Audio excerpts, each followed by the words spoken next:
What is up, everybody? Welcome back to another episode of Retro Hoop Collectibles. Very, very happy to be making this episode. It's such a oddball story, but we'll get into the details of this story, what we're talking about,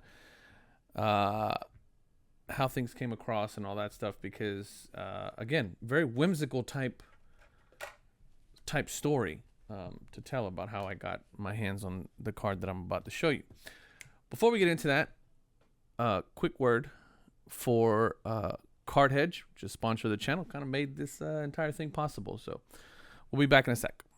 If you're not familiar with Carthedge, it's an online pricing analysis and collection management tool.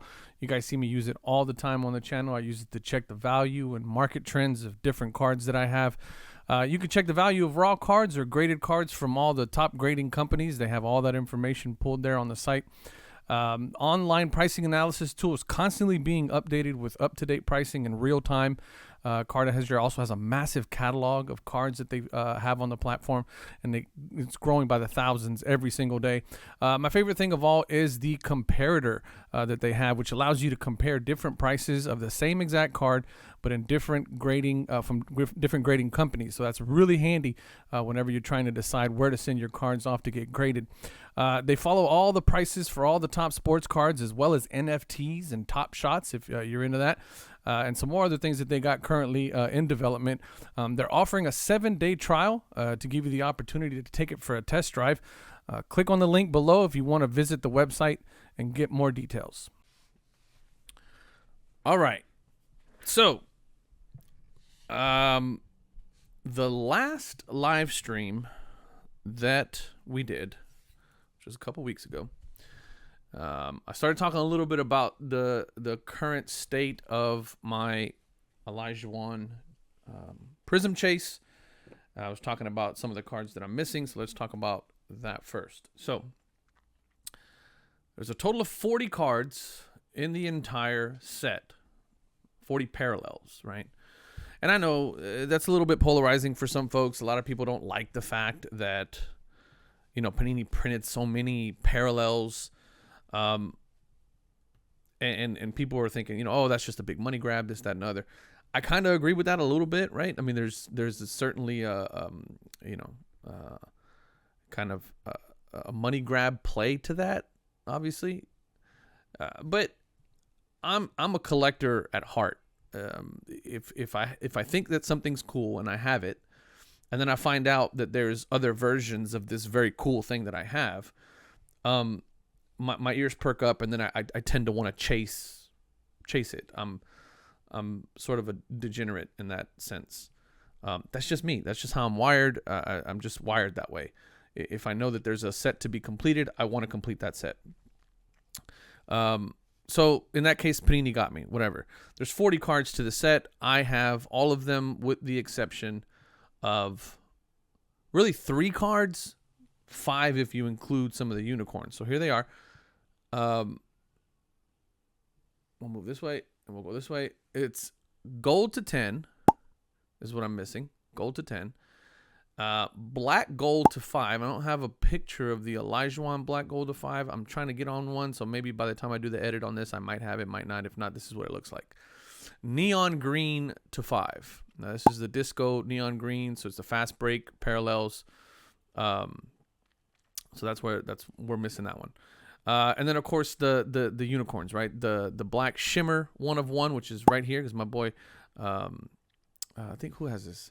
Is it Kaz?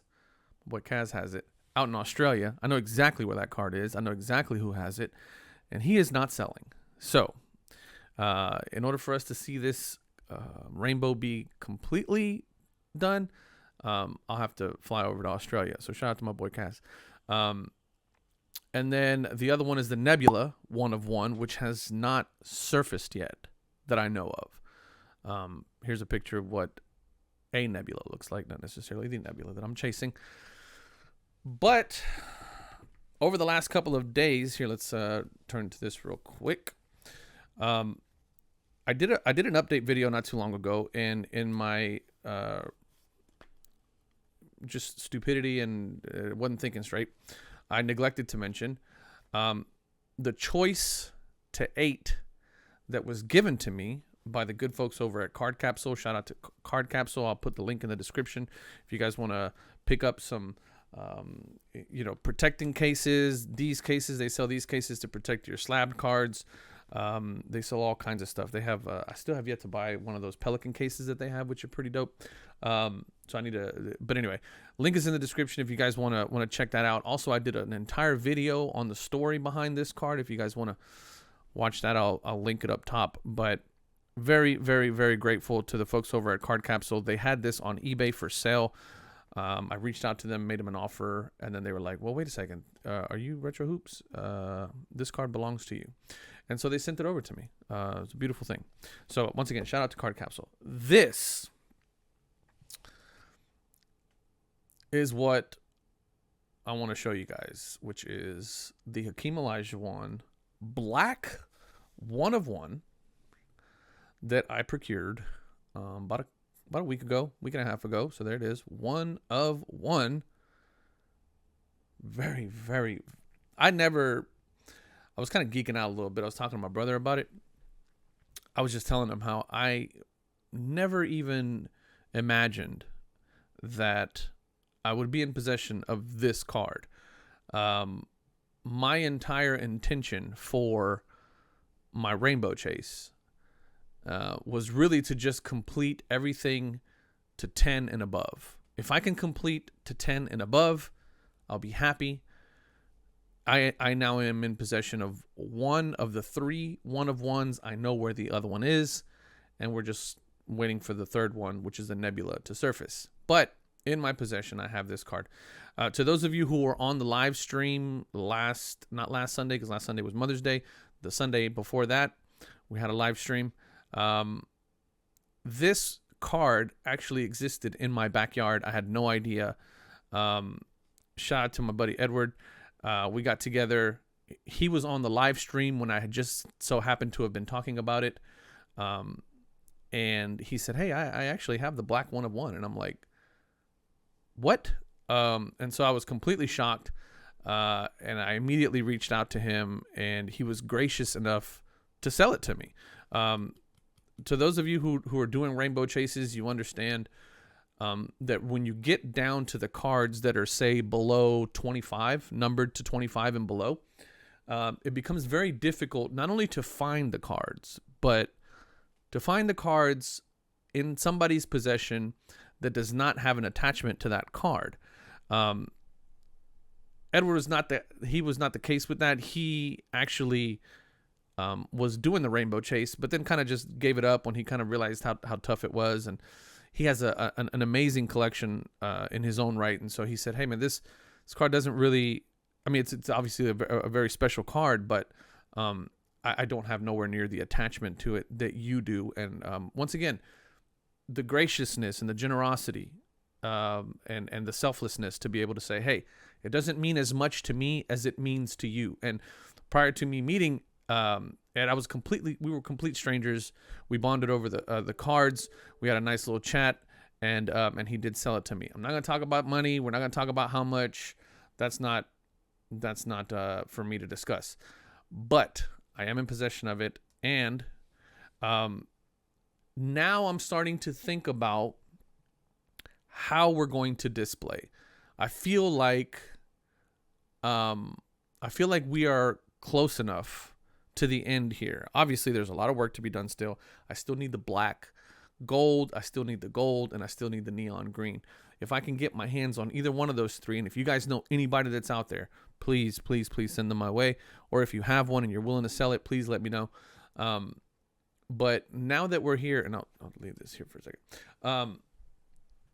Now that I am this close, I'm really starting to think about how I want to display.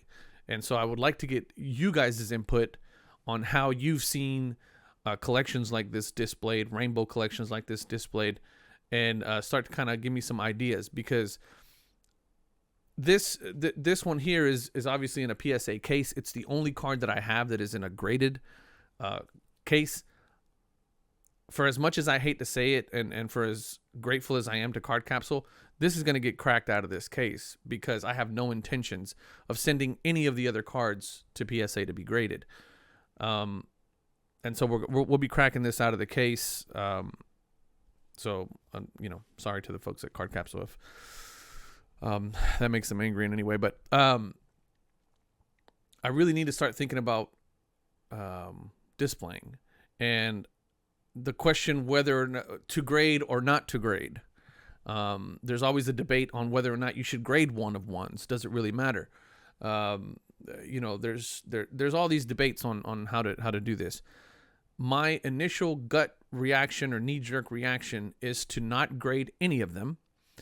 Simply put them in really nice one-touch cases and then build the display around the dimensions of that one-touch.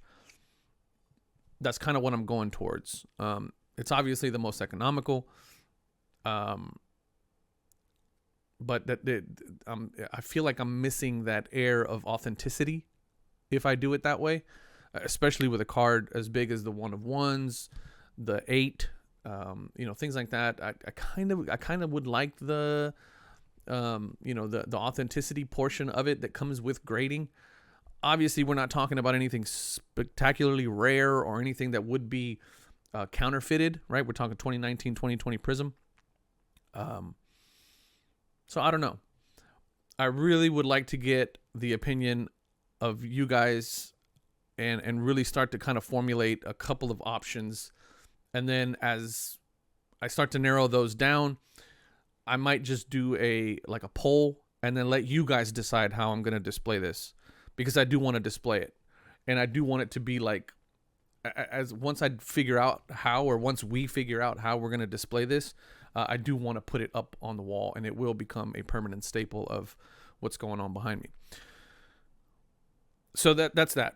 I just kind of wanted to show you guys that it's a big accomplishment, and honestly, I give you guys my thanks and my gratitude, because without you guys subscribing and being in the know of who I am and what I'm chasing, and making connecting those dots for me, and Card Capsule being generous to give me that, my boy Edward being generous to and selfless enough to sell me the card. Without all those things coming together, this would not be possible. So thank you to those of you who have subscribed, to those of you who have sent me messages. Big shout out to I'm blanking on the name here because I want to make sure I get this right. If you are into Hakeem Olajuwon, collecting Hakeem Olajuwon, I'm going to link in the description the group that I'm in for Hakeem Olajuwon collectors, international Hakeem Olajuwon collectors. Shout out to my group there. You guys know who you are. But anyway, thank you guys. I appreciate it. Please, please, please leave me a comment below. Let me know what your thoughts are on as far as displaying. We'll catch you guys next time once we have. I'll talk about it again once we kind of have some options, and then we'll throw up a poll and see what's what. But thank you guys as always. I appreciate it. It is not removed from me how fortunate I am to have you guys as an audience that help me put these kind of things together. So as always, I love y'all. Peace.